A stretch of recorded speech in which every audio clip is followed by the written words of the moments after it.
Parafraseando Naruto, ele nos diz que se a gente não gosta do nosso destino, a gente não deve aceitar ele, e sim ter a coragem de mudar ele do jeito que nós queremos que ele seja. Vamos entender então se isso se relaciona ou não com o que o Epicteto chamou de dicotomia do controle no estoicismo. Vamos entender também o que é causa e efeito, se isso é o mesmo que ação e reação. Mas é claro que eu não poderia deixar de fazer aquele tratinho básico contigo. Se tu gostar de alguma parte desse vídeo, tu não pode esquecer de clicar no botão de like nem de se inscrever nesse canal. Gostou da minha barba? Tô deixando crescer.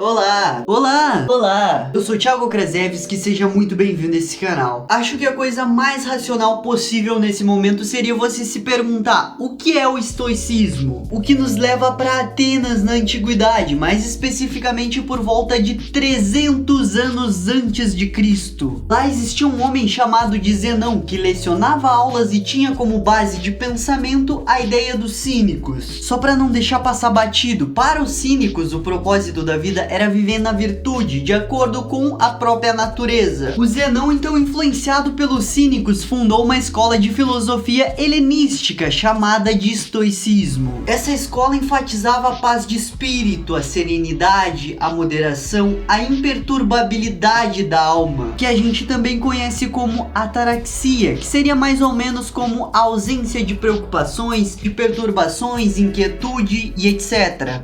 Os estoicos entendem que a gente vive em um mundo de causa e efeito, que é extremamente racional. Se você empurra algo, algo está sendo empurrado. Quando você compra algo, alguém está lhe vendendo algo. Quando você fala, alguém escuta. A não ser que a pessoa seja um lavista. Desculpa. Nesse momento nós vamos entender um pouco melhor sobre a natureza do universo, e para isso eu tenho que ir lá pro ano de 1600 e tantos, porque lá existia um homenzinho meio genial que viria a mudar alguns conceitos de como a gente percebe as coisas. A parte boa é que ele era um gênio, a parte ruim é que ele nasceu prematuro, era órfão, pobre, o pai dele morreu algumas semanas antes mesmo dele nascer, já a mãe dele era uma camponesa e quando ele era criança, quando tinha apenas 3 anos de idade, a mãe dele se casou com outro homem e foi embora com um novo marido, deixando o filho pra trás, o que forçou esse jovem gênio a ir morar com os avós dele. Mas, contudo, entretanto, você deve ter pensado que, já que ele tinha tudo pra dar errado na vida, ele devia ser uma pessoa genial na escola, não é mesmo? Pelo menos ele deveria ser alguém extremamente dedicado nos estudos. Bom, esse não era o caso. Ele não era um bom aluno, não se dedicava aos estudos e também não demonstrava interesse pela escola. Nesse momento talvez você possa ter se identificado com esse cara, porém a partir daqui não vai se identificar. Esse homem tinha algo diferente, uma chama, ele era mais corajoso que os outros, ele fez algo que você nunca faria na sua vida. Ele se rebelou contra a própria mãe e o padrasto que deixaram ele pra trás. Mas ele foi um pouco longe demais, digamos assim. Ele descobriu onde era a casa que a mãe dele e o padrasto dele viviam e foi até a casa dele só pra ameaçar jogar fogo com eles lá dentro.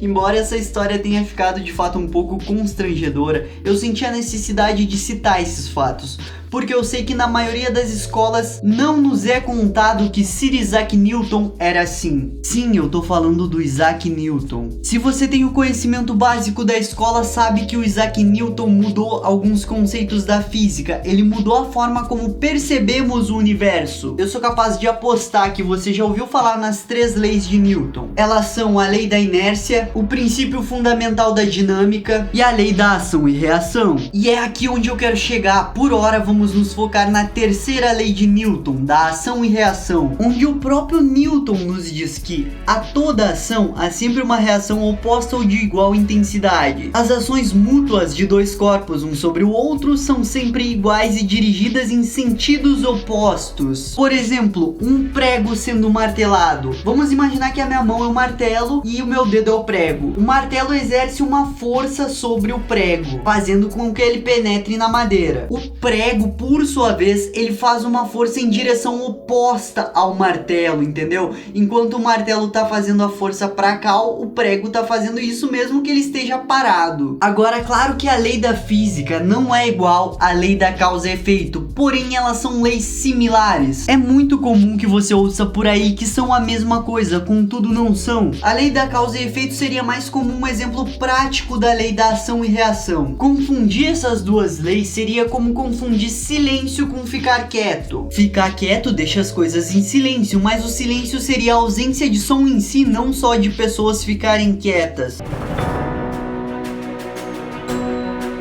Agora, finalmente, podemos retornar à filosofia. Na filosofia, os estoicos têm a noção de que nós não temos controle de quais ações e reações vão nos afetar. Porém, nós temos total controle de como vamos reagir a qualquer coisa, situação ou evento. Então, Epicteto define que o sofrimento que a gente pode ter em uma vida não vem de eventos em si, de ações e reações, mas sim do nosso julgamento sobre eles, o que é extremamente sábio. Você não tem certeza se não vai ser demitido amanhã, mas você tem certeza que está respirando e saudável. Aliás, se possível, faça uma bateria de exames completa, porque não adiantaria nada você ser inscrito aqui do canal e vir a falecer. Então cuide da sua saúde para poder continuar assistindo mais vídeos. O estoicismo tem 4 pontos principais que são chamados de virtudes. O primeiro deles é a sabedoria prática, que seria resumidamente a habilidade de entender situações de maneira calma, lógica e racional. A segunda virtude é a coragem, mas não só a coragem de enfrentar as coisas fisicamente, como lutar com um leão, mas sim a coragem de ter uma visão de vida moral, de fazer a coisa certa mesmo quando ninguém está vendo, de se mover com clareza e enfrentar situações sem insegurança. A terceira é a justiça, ou seja, entender o que é a coisa certa a fazer e entender como tratar todos de forma justa. E a quarta é a qualidade ou virtude de quem é moderado, a temperança. Basicamente é o exercício do autocontrole e autodomínio, buscando sempre o equilíbrio e moderação em todos os aspectos da vida, evitando sempre excessos ou escassez na forma em que se vive a vida. Embora os estoicos vivam sobre essas óticas morais, essas virtudes, é importante que eu cite que não foram eles que inventaram elas, mas sim Platão. O dicionário define a virtude como a qualidade do que se conforma com o que é considerado correto e desejável. E essa, com certeza, seria a melhor forma de explicar a virtude no estoicismo. Virtudes são basicamente uma forma de conhecimento que direciona nós, seres humanos, a querer viver bem em todos os sentidos. E todo e qualquer ser humano pode desenvolver e trabalhar as virtudes mesmo sem ter talentos. Só o fato de você querer ser melhor todos os dias já é uma predisposição que você tem a querer desenvolver as suas virtudes.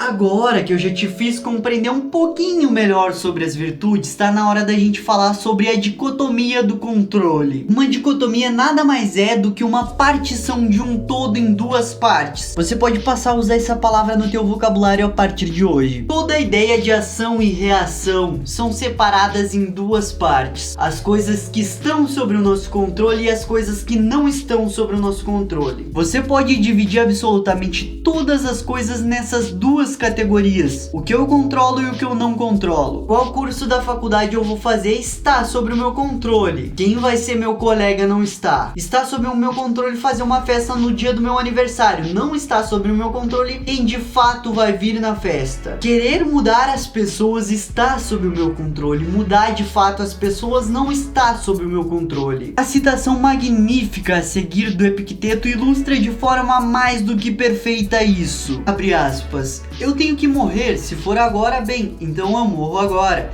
Se for depois, então eu vou almoçar, já que chegou a hora do almoço. Fecha aspas. A morte não está sob o controle dele nem de ninguém que queira partir de forma natural, é claro. Mas almoçar está sob o controle dele. E sobre o meu e o teu controle também. O próprio Epicteto explica algumas coisas simples que fazem parte da dicotomia do controle, que estão sobre o nosso controle, que são a nossa opinião, a nossa motivação, o desejo, qualquer coisa que a gente possa fazer por nós mesmos está sob o nosso controle. Então finalmente podemos responder que a citação do Naruto sim faz parte da dicotomia do controle. Se você não gosta do seu destino, não aceite, em vez disso tenha coragem de o mudar do jeito que você quer que ele seja. Agora, existem também coisas que simplesmente estão totalmente fora do nosso controle. A chuva, as doenças, os nossos órgãos, como a sociedade se comporta e etc.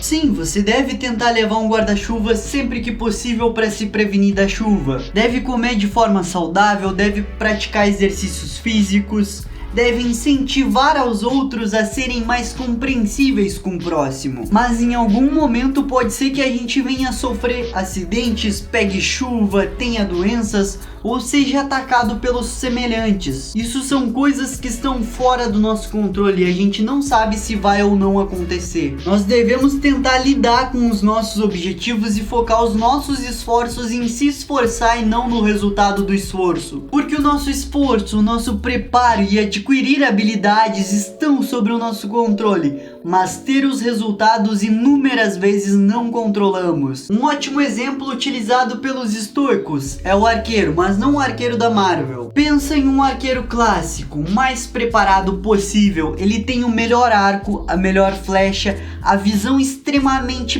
precisa. Ele além disso é um entusiasta, ou seja, ele treina diariamente todos os dias incansavelmente. Mas na hora da ação, na hora que ele puxa e solta a flecha, ele não controla o vento e não controla os movimentos do alvo. Ou seja, ele pode ter todas as habilidades do mundo, mas tem coisas que ainda assim estão fora do controle dele. A vida real não é brincadeira e obviamente não deve ser levada de forma inconsequente. Porém, 90%, se não mais, das tuas preocupações, você não tem poder sobre o resultado. Vamos dizer que você está em um processo seletivo de entrevista de emprego. Podem existir candidatos mais experientes que você, ou simplesmente o entrevistador ter acordado de mau humor e você não teve controle sobre isso. Então qual é a razão plausível para você se preocupar com isso? Você tem que se preocupar em estar cheiroso, estar apresentável e calmo no momento em questão, mas não se preocupar se vai dar tudo certo. A sua preocupação tem que ser com o teu preparo técnico, nas tuas escolhas de vida e não com momentos em si. Basicamente eu poderia dizer que preocupações com momentos são quase todas irrelevantes. Muitas vezes um momento em si vai ser a consequência de um processo de escolhas suas no seu passado. Então a partir de agora eu peço que você aprenda uma habilidade chamada de foco. Quanto mais você pratica o foco, mais consegue utilizar ele, não importa o quão difícil seja. Se focar, você sempre pode evoluir o tempo de foco, então coloca ele naquilo que você pode controlar e todo o resto vai acontecer da maneira que deve acontecer